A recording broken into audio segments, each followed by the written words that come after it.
Elon Musk की satellite based internet service Starlink जल्द ही भारत में लॉन्च होने वाली है। इस क्रम में कंपनी 30 अक्टूबर यानी आज के दिन और 31 अक्टूबर यानी कल अपनी सैटेलाइट ब्रॉडबैंड सर्विस की एक सिक्योरिटी का जो है डेमो लॉ एनफोर्समेंट एजेंसियों को दिखाएगी। और देखिए, रिपोर्ट के अनुसार ये डेमो मुंबई में होगा। ये ट्रायल स्टारलिंक की भारत में एंट्री की कोशिश में एक प्रमुख कदम है। अगर सफल होते हैं तो स्टारलिंक जो है वो पूरी तरह से भारत के अंदर में होगा। अब इसके आधार पर ही देखिए, कंपनी को भारत में अपनी सर्विस शुरू करने के लिए जो कुछ जरूरी एक क्लियरेंस की आवश्यकता होगी वो सब कुछ यहां पर मिलेगा। कंपनी भारत में अपनी कमर्शियल सर्विस शुरू करने के लिए एक लंबे समय से काम कर रही है। ऐसे में देखिए कि 10 गेटवे तैयार करेगी कंपनी। सूत्रों के मुताबिक 2 दिन के इस इवेंट में स्टारलिंक सिक्योरिटी और टेक्निकल नॉर्म्स का जो डेमो है वो global mobile personal communication bye satellite के आधार पर दिखाएगी।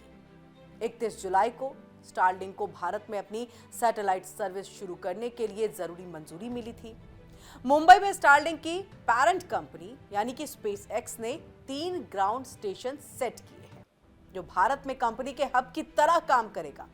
और इस हफ्ते देखिए, अधिकारी ऑन साइट जांच भी शुरू कर सकते हैं। यानी कि स्टारलिंक ने मुंबई, चेन्नई और नोएडा में 3 गेटवे स्टेशन बनाने के लिए एक अप्रूवल मांगा था। ऐसे में देखिए कि सर्विस शुरू होने के बाद कंपनी की योजना 9 से 10 गेटवे तैयार करने की है। अब स्टारलिंक के आने से होगा क्या, ये सवाल हर किसी के जहन में। एलन मस्क की स्टारलिंक एक सैटेलाइट बेस्ड इंटरनेट सर्विस है। इसकी मदद से दूर दराज के इलाके, जो खासतौर से रूरल एरियाज है, वहां पर इन इलाकों तक में वायरलेस इंटरनेट पहुंचाया जा सकेगा। हालांकि देखिए, शुरुआती चरण में कंपनी का फोकस जो है वो शहरी इलाके में है, जहां लोगों को बिना किसी वायर के इंटरनेट एक्सेस जो है वो मिल पाएगा।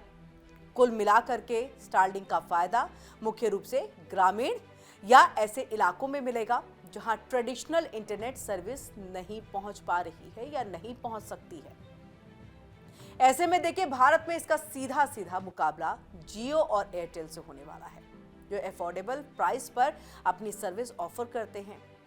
जियो और एयरटेल भी सैटेलाइट इंटरनेट कैटेगरी में एंट्री करने की तैयारी में है, मगर उनके पास पहले से ही वायरलेस और वायर्ड इंटरनेट की सुविधा है, जो एक तरह से बड़ा एडवांटेज है। अगर स्टारलिंक अफोर्डेबल प्राइस पर अपनी सर्विस लॉन्च करती है तो इसका फायदा जरूर मिलेगा।